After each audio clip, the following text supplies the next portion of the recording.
One of the Seahawks' fiercest rivals made a post-June 1st trade to acquire Bryce Huff from the Eagles. Could the Seahawks be next in line to bolster their roster with that key deadline to save some money coming up? We're going to be breaking it down with a OTA edition trade machine coming up here on Blue Friday, Locked On Seahawks.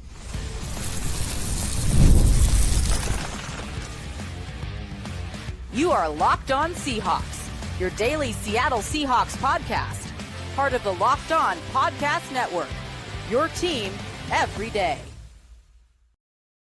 Greetings, 12. This is Corbin Smith, host of the Locked On Seahawks podcast, your daily Seahawks podcast, part of the Locked On Podcast Network, your team every day. Glad to be joined here on our Blue Friday show by my co-host, Nick Lee, and a special thanks to each and every one of the 12s listening in, whether you're tuning in from Renton, Washington, or across the country in Maine. We greatly appreciate each and every one of you for making Locked On Seahawks your first listen 5 days a week. We are drawing near the start of open OTAs. I want to make sure fans understand. I've had a few of you ask, why aren't we talking about OTAs?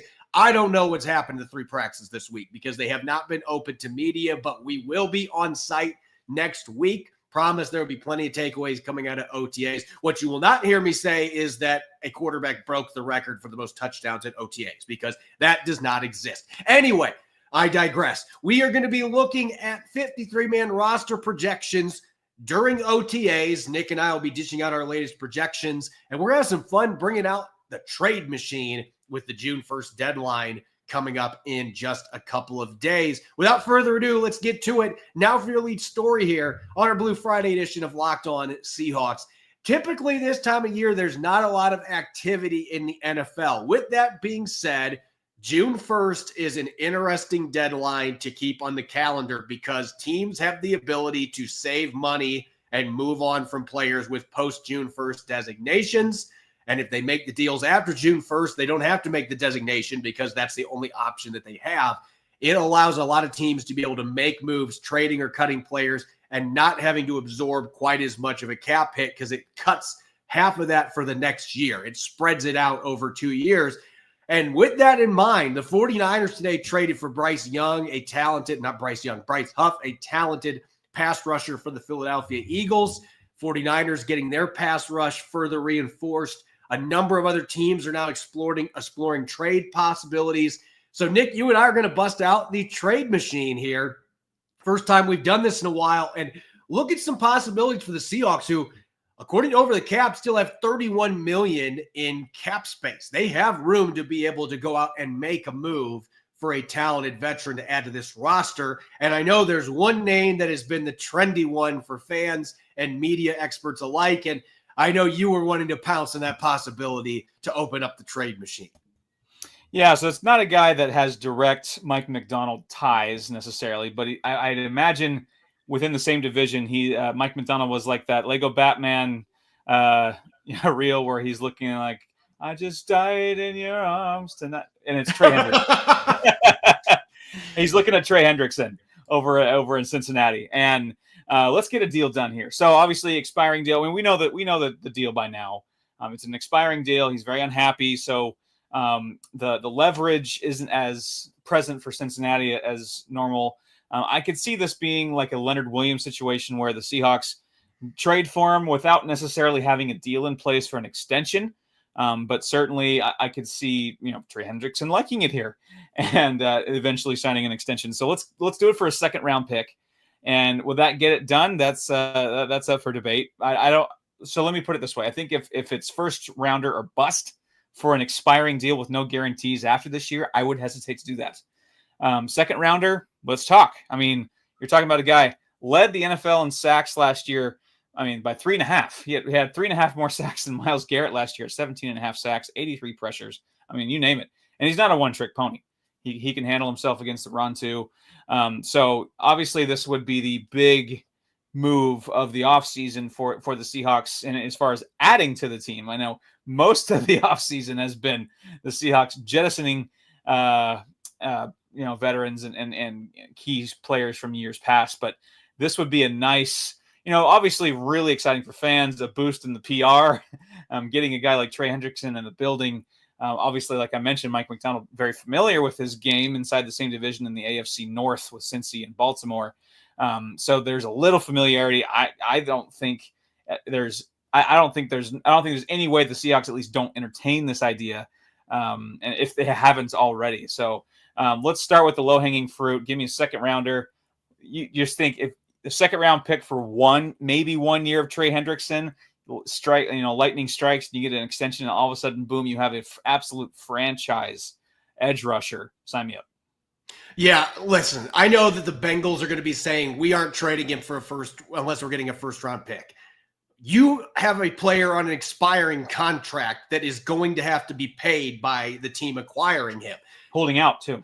This is not an instance where I think the Bengals are going to have a ton of leverage if they're trying to move him. I think you can get a second rounder, but if you're wanting to get a second and 1 or 2 day 3 picks even, I think that it's going to be difficult because he is 30. I don't think he's an ancient player, but he's not a youngster either. So those are factors to consider. I've wrote about it already. I think the Seahawks should be calling Mike Brown nonstop and seeing if they can make this happen because he's clearly frustrated. They're clearly not going to pay him what he wants. I think him and Mike McDonald's defense would be really exciting. Another player that is available potentially, in fact, this guy I think is already out the door. The Miami Dolphins are just trying to figure out who they're going to trade him to. This would be one that might be tough for some Seahawks fans to stomach because Jalen Ramsey was on the hated rival Rams for a number of years, and there might be some saying he's above the team, things like that. Look, he won a Super Bowl in LA. I don't think he is a guy that is above the team. In fact, I think he has a great skill set, even at this point in his career, being a little older, going on his 31st birthday. Mike McDonald's had older corners and excelled with them in his system. I don't think he'd have any issue with that. And the reason that I'm now open to this possibility, the Miami Dolphins may have to trade Jonnu Smith, their Pro Bowl tight end. And if that ends up happening, the Seahawks might have a tight end that the Dolphins are interested in. So that's the deal I'm going to float out here. Seattle sends Noah Fant and a 6th round pick for next year to Miami for Jalen Ramsey. And if you're thinking, well, that sounds expensive, Jalen Ramsey's cap hit for next year would just be a hair over $6 million. And the year after and the year after that, it would just be a little above $12 million. He would not be getting cap hits that are top 5 cornerback money. I think you put him with Devin Witherspoon and Reek Woolen this year, and who knows if all 3 of those are together beyond 1 year, but you put those 3 together with the safeties the Seahawks have. Feisty.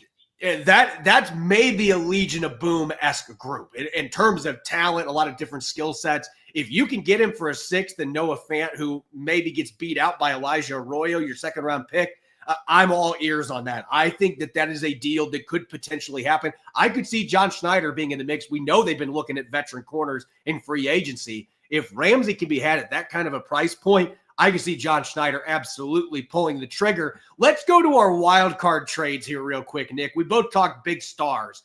And I know there's a defensive end with Pacific Northwest ties that you think might be available for the Seattle Seahawks.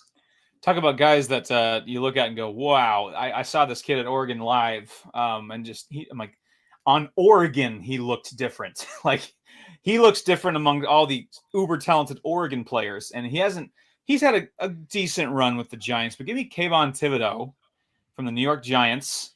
And I say 3rd round picks, like, oh, it's only a pick worse than, getting Trey Hendrickson. What the heck? You're getting him for 2 seasons with the 5th year option pickup. And I mean, he did have 11.5 sacks 2 years ago, 5.5 sacks last year. Kind of got banged up. He's got double-digit sack. He's got perennial double-digit sack potential. He's already done it once. Maybe a change of scenery. Seems like maybe the odd man out with some of the additions the Giants made. Abdul Carter, of course. And so you a guy like that, throw a 3rd round pick in there, and you get 2 seasons of Kayvon Thibodeau. And with Mike McDonald, you can mold him. I mean, clearly he would probably maximize the talent of Thibodeau, which he hasn't quite done to the max capacity with the Giants, even though he's had some good runs. But you want to, if he can just tap into that 2023 11.5 sacks again, my goodness, especially being on a 5th year, option deal as a rookie, he's making pennies on the dollar compared to most, middle to, B tier pass rushers. So you're going to get him for a fairly good price. So I think that's a decent deal. And coming into a veteran locker room with a defensive-minded head coach, I don't see a crazy downside if it's a third-round pick. Let's go from Pacific Northwest ties to Mike Macdonald ties for my last trade. And I'm going to be frank. This guy has been a massive disappointment for the Dallas Cowboys. Mazi Smith was a first-rounder a couple years ago. And listen, I loved Mazi Smith coming out of Michigan. He was a fantastic college player. And oh, by the way, maybe his best season came in Mike Macdonald's defense with the Wolverines. Mazi Smith it hasn't worked in Dallas. He's had major issues on the line. He hasn't been able to retain a starting job. And Seahawks fans are going to be like, why would we want anything to do with that? Because Mike Macdonald, he knows what this guy's capable of, and he's only 23 years old. The Dallas Cowboys have already made a few moves, including drafting in day 3 a nose tackle. I think you do a pick swap here. You send a 4th for a 6th, and then you say, we'll take Mazi Smith off your hands. We'll give you 2-round bump with your draft pick. And I say, let's try to do a reclamation project with Mazi Smith, with the college coach that had so much success with him. He's a very athletic guy for being almost 340 pounds. I just feel like this is a kid that needs a change of scenery. Adam Durde already knows him from coaching him a few years ago, only got 1 year to work with him. I would love to see him learn again from Jonathan Hankins, but get him in Seattle back with Mike Macdonald. I don't know that this trade actually can happen, but if the Cowboys are getting tired of the lack of performance, that is one I'm absolutely taking the risk and seeing if I can take a flyer and get Mazi Smith playing the way that I believe he is capable of playing, especially in Mike Macdonald's defense. When we come back, we are going to shift gears to 53-man roster projections. We always do one during the midst of OTAs. Nick and I are going to start on the offensive side of the football and look at some of the position groups that could be the most competitive once we get to July and August. We'll get into that coming up next here on our Blue Friday edition of Locked On Seahawks. This episode is brought your way by our friends over at FanDuel. The NBA playoffs are in full swing, and every night delivers highlight-worthy performances, major momentum shifts, and can't-miss moments. Whether it's a game-winning shot or a breakout player, there's never been a better time to get into the action. And right now, when you join FanDuel and place your first $5 bet, you'll get $250 in bonus bets if your bet wins. FanDuel makes it so easy to put in your bets, whether it's picking your favorite team in a matchup or diving into player props for teams that are still remaining in the playoff hunt. From Jalen Brunson nailing clutch jumpers to keep the Knicks alive in the Eastern Conference Finals to Chet Holmgren's thundering dunks for the finals-bound Thunder. FanDuel has so many ways to bet on your favorite player props. Plus, after the game tips off, you can even combine live prop bets into a same-game parlay for a chance to win big. Don't miss out. Head to FanDuel.com today and claim your $250 in bonus bets. Welcome back to the Blue Friday edition of Locked On Seahawks. I'm your host, Corbin Smith. Glad to be joined here on Blue Friday by my co-host, Nick Lee. A special thanks to all the 12s who are tuning in, and thank you as always for making Locked On Seahawks your first listen 5 days a week. We greatly appreciate it. We are now in the midst of OTAs. June just around the corner. The calendar is going to be flipping. So, Nick, it is time to dish out updated 53-man roster projections. You and I might have a move or two that we think has not happened yet that will be part of these as well. Let's start on the offensive side of the football, and I'm going to give you the mic first, and you're going to have a chance to roll through your projections on that side of the football and maybe a few position groups that you had the toughest time narrowing it down to 53 players. Well, we discussed before the show, we decided, it's fairly chalky. It's fairly obvious who the haves and have-nots are. Of course, there's going to be some fringe guys either way that could go either way. And I had a real hard time keeping both Bryce Caveldew, Michael Jarrell, Jalen Sandell, Laumea, all those guys in the same. I had a hard time keeping all those guys. So Caveldew was the odd man out. And I did so to keep Jake Bobo, and because hashtag more Bobo, of course. But, just that I know that this is kind of a pivotal year for Bobo. But with some of the special teams contributions he made last year, he had 111.6 passer rating when targeted last year. He's got the size. And he's been in, not the system, obviously, because it's going to be different, but at least in the locker room, guys like him, fans like him, of course. And I think there's a little bit of juice there still to squeeze out, and his willingness to get dirty in the blocking game and in special teams. I think there's enough there to merit at least initially starting off on the roster versus carrying another lower level interior lineman. And just with the lack of depth, the lack of true, with the departure, obviously, of DK Metcalf and Tyler Lockett, receiver room got a big shakeup. Having a guy stick around that's been there for a few seasons probably couldn't hurt. I kept, obviously, Robbie Oots because you have to have him on the roster, and I had no room for Brady Russell, sorry. Just from a pure vibe standpoint, if Robbie Oots just stood there all offseason, all OTAs, all training camp, and just stood on the sidelines menacingly, I think he just makes the team. I mean, it's just off vibes alone. I think receiver is probably where we're going to go, maybe diverge a bit between me and you. Marquez Valdes-Scantling, although a veteran, I did consider him because him and Torrey Horton might be a little redundant skill set wise, but with Torrey Horton being a rookie, MVS being a veteran, I'm keeping both.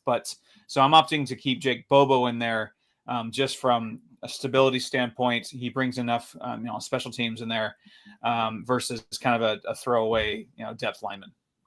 Yeah, you and I were thinking on the same page for the most part.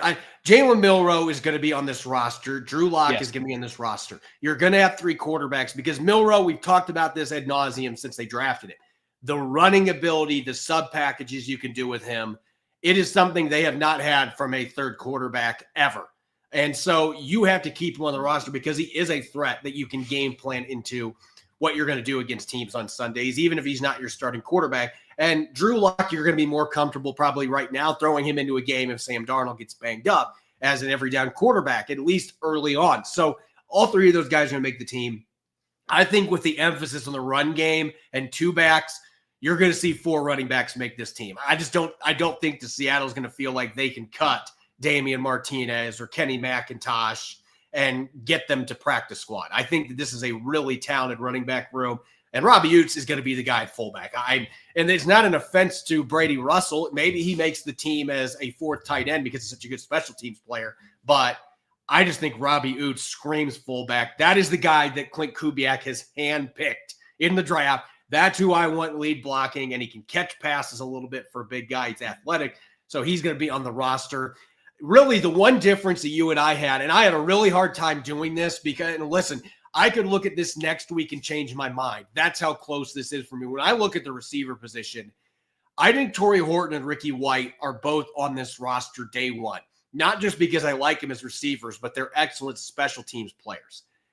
Where I had the biggest issue here was with Marquez Valdes-Scantling versus Jake Bobo, because you mentioned there is some redundancy with Valdes-Scantling and one of the biggest strengths in Torrey Horton's game.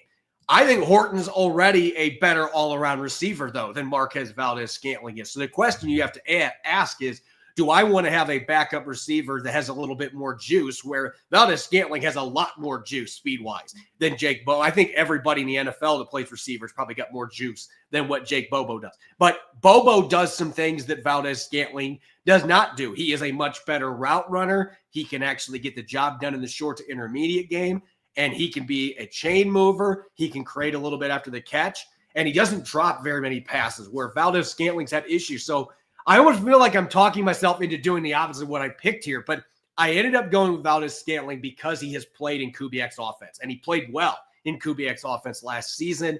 I think they're going to want to have another guy with speed in there. So Bobo, I ended up keeping Bryce Cable just because I think that John Benton is going to be really excited about his upside and developing him. And I don't know that you sneak him to the practice squad. He's a guy a lot of teams were interested in on day 3, late in day 3.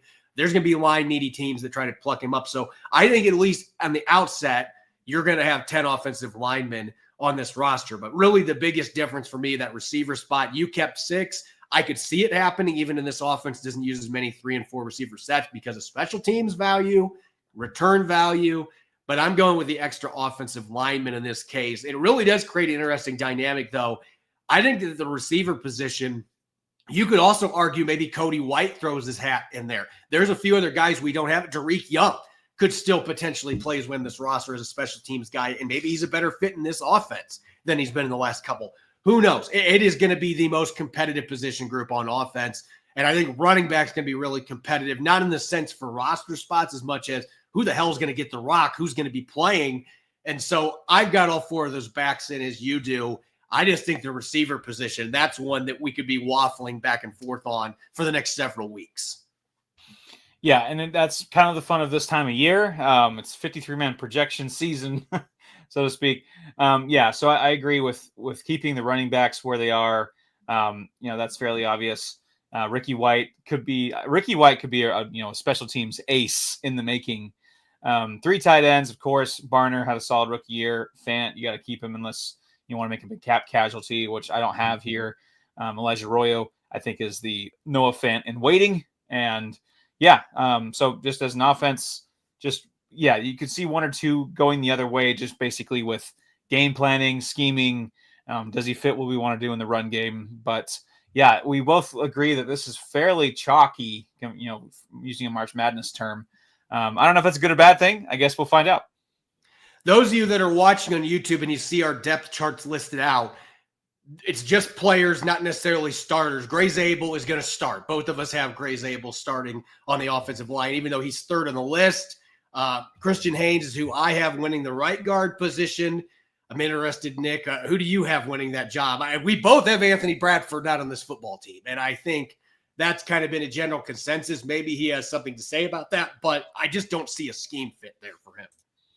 Yeah, I also have Christian Haynes. I think there's enough there. I really liked him out of UConn as a rookie, and I think there was something of a square peg round hole last year for whatever reason. I think that year 2 is going to be a big step forward for Haynes.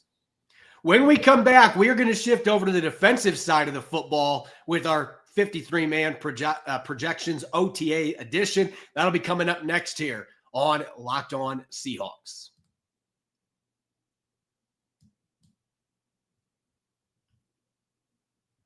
Welcome back to the Blue Friday edition of Locked On Seahawks. I'm Corbin Smith. Glad to be joined by my co-host, Nick Lee. And a special thanks to all the 12s who are tuning in. Thank you, as always, for making Locked On Seahawks your first listen 5 days a week. We greatly appreciate it. And for your second listen, check out the Locked On NFL Scouting Podcast.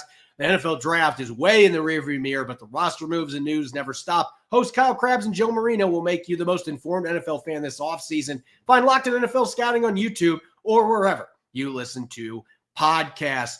Continuing our latest 53-man roster projections, Nick, we always do one around the June 1st deadline because, as we mentioned in the first segment, sometimes there's some roster movement this time of year because of that June 1st deadline, and who knows what the Seahawks end up doing. Maybe they pull a 49ers and go and trade for a veteran. It could very well happen. We looked at some possibilities earlier in the show. But let's get to who's on the roster right now, at least for the most part. We may have a cheat or two coming up here, but let's talk defensive 53-man roster projections. And as we do in an offense, I'm going to give you the mic first. And if you were like me, there were a couple position groups here where, at least at the bottom of the depth chart, I was kind of torn on who's going to be 51, 52, 53 on the roster. Yeah, for me, that was linebacker and in the safety group. Kind of take one away, give one to the other one. Riley Mills is an orange there on the PUP list. I think he's going to make the team, or he's going to make the team in a sense as a PUP list guy. I don't think they're just going to completely, cast him aside. I think it was Adam Durde that was like, I want him on. He made a very strong case for him being on the team. And so on the team, he will remain as long as he gets healthy. And so defensive ends, I think, are fairly set in that way. Jared Ivey was one I kind of maybe had. We'll see if he sticks. I did like him out of the draft. We'll see how he fits in this. DT, just got 2 of those guys in there. Hankins, the big man in the middle. Reed, of course. And linebacker and safety were the ones that I really struggle with because I had Ernest Jones, of course, Tyrese Knight, Drake Thomas, Patrick O'Connell. And do I do Josh Ross as adding another linebacker in there because Mike McDonald likes his linebackers, but going with special teams needs, of course, we have the edge guys, Nwosu, DeMarcus Lawrence, Boye Mafe, Derek Hall, Reek Woolen, Witherspoon, Joe Pritchett, and Gene Charles at corner. And then the starting safeties, Julian Love, Kobe Bryant. And then behind them, we got Nick Manwari, of course, is kind of the ultimate Swiss Army knife. He's not going anywhere. And the one that I think we might be back and forth on a bit is Jarek Reed. I like Jarek Reed, very similar to why perhaps I like Jake Bobo, is just the special teams abilities. Maybe with some of the draft picks the Seahawks had, Reed becomes a bit obsolete, but I know he struggled with getting back from his injury a little bit last year. 9 special teams tackles as a rookie in 2023. And with the new kickoff rules, a guy of his skill set could be very valuable. So I'm gonna pine for Jarek Reed to make the team, even though it's getting a little crowded in the secondary. I don't see him as a starting safety in weight. I do see him as just a perfectly fine contributor on special teams for a long time, which there's nothing wrong with that. Every good team needs a guy like that on the team, and so he can be that explosive gunner type. And then, in a pinch, things, all hell breaks loose. He can certainly, he has the ability to hold his own a little bit in the secondary. So I'm going to go with Jarek Reed as maybe my 53rd or 52nd pick. Yeah, that was the hardest thing for me, and I'll get to the big difference here in a second, but I only kept 4 safeties in part because I looked at the depth at outside linebacker edge, and I just felt like this is a position that Mike Macdonald historically in Baltimore and last year in Seattle, he has had 5 players. I'm just not sold on Jamie Sheriff or Tyreek Smith being that 5th guy. And there's a certain veteran out there that Mike Macdonald may have coached the best season of his entire career out of him just 2 years ago in Baltimore. Same defense. And I look at the fact that Uchenna Nwosu has another injury he's coming off of. He had an off-season knee surgery. He hasn't been able to stay healthy. DeMarcus Lawrence is 33 and coming off an injury-plagued season. To me, having another veteran that can defend the run and fits the scheme well and actually had really good pass rush production in Mike Macdonald's defense, I think Jadeveon Clowney will be in a Seahawks uniform for the second time in his career. I'm making the prediction right now. Rather than making one of the trades we mentioned, I think Mike Macdonald, maybe it only happens right before training camp. I don't know that Clowney's going to be rushing to sign right now. He's probably like, I don't want to do OTAs. And he already knows this defense. I think Jadeveon Clowney will be a Seattle Seahawks. So that is the big difference we have here. I've got Clowney on the roster and Jarek Reed II getting cut because I think that they favor DeAnthony Bell, who they signed from Cleveland and is a really good special teams player that has played more snaps on defense in the NFL in regular season games. They actually played pretty well when the Browns played him the last couple of years. And I just think the fact that Nick Manwari is basically built like a linebacker, why keep a 5th linebacker on the roster? You've got that Swiss Army knife. To me, it doesn't make sense. You and I are in agreement that Riley Mills is going to start the year on the PUP list. If he doesn't, that's awesome. I would be thrilled if he's available. But if he's not active, I think that opens the door for Jared Ivey. In fact, I would say Jared Ivey makes the team even if Riley Mills is available. Because the thing about Ivey is he can play some 3-tech, just like what Mills can. And they need depth from that perspective on the defensive line. So you and I are in agreement for the most part, but it is tricky when you're looking at linebackers. So we know how much Mike Macdonald loves that position. We know how much he respects Josh Ross, who he coached at Michigan, and he thinks he's a great special teams guy, a good veteran to have in the locker room. Safety position, Jarek Reed's a guy they didn't get to see healthy most of last year, but he likes him a lot as well. They like Ty Okada, so I even briefly considered him for that last roster spot. But I think at the end of the day, if they can get somebody like Jadeveon Clowney to really bolster the depth with an experienced, talented player. He might not be what he used to be, but he's still a good player. You can get him, and I don't think you're going to have to break the bank at this point. You bring him in. He is going to be confident playing in this defense because he's excelled doing it before. So rather than those trades that we put together in the first segment, I think this is the most likely thing that's going to happen, that Seattle doesn't have to give up a draft pick or another player, and they just sign Clowney as a free agent and mix him into their rotation. I think it's a win-win for both sides.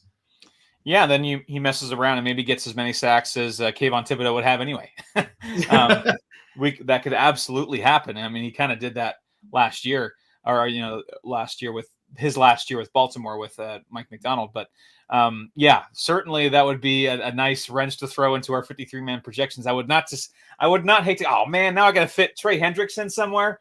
Fine.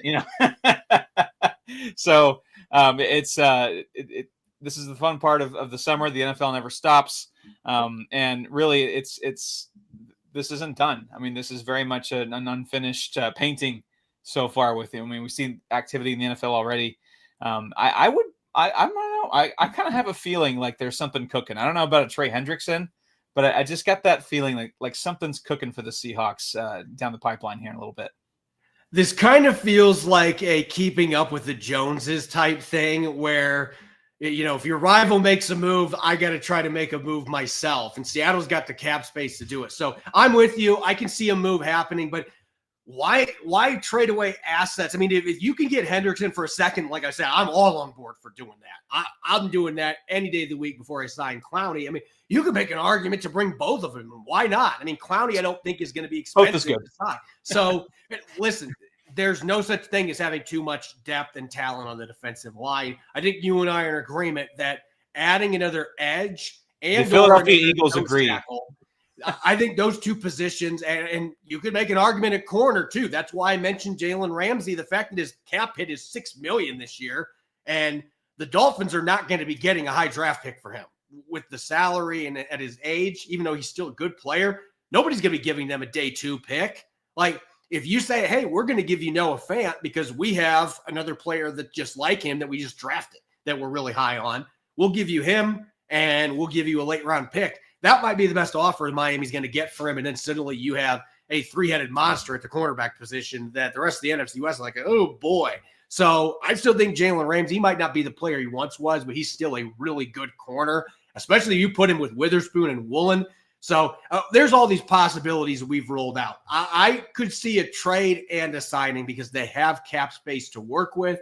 And I think John Schneider, unlike a lot of people, I think he sees the window being open with this reconstructed roster. We can go win a lot of games and we can be a threat in the playoffs. So why not add some of those pieces to your roster that can maybe get you over that hump so you can get back to winning games in January and hopefully February. As always, you can follow me on X and Blue Sky at Corbin Smith NFL. You can follow Nick at NickLee51. Make sure to subscribe to Locked On Seahawks on YouTube and wherever you get your podcast to make sure you don't miss a single episode. When we come back on Monday, we're going to be breaking down what we are going to be watching at OTAs because we actually get to watch them next week. Locked On Seahawks will be in the house at the VMAC. We'll be diving into some key storylines that we'll be looking at those 3 open OTA practices. Enjoy your weekend and thanks for listening in. Go Hawks.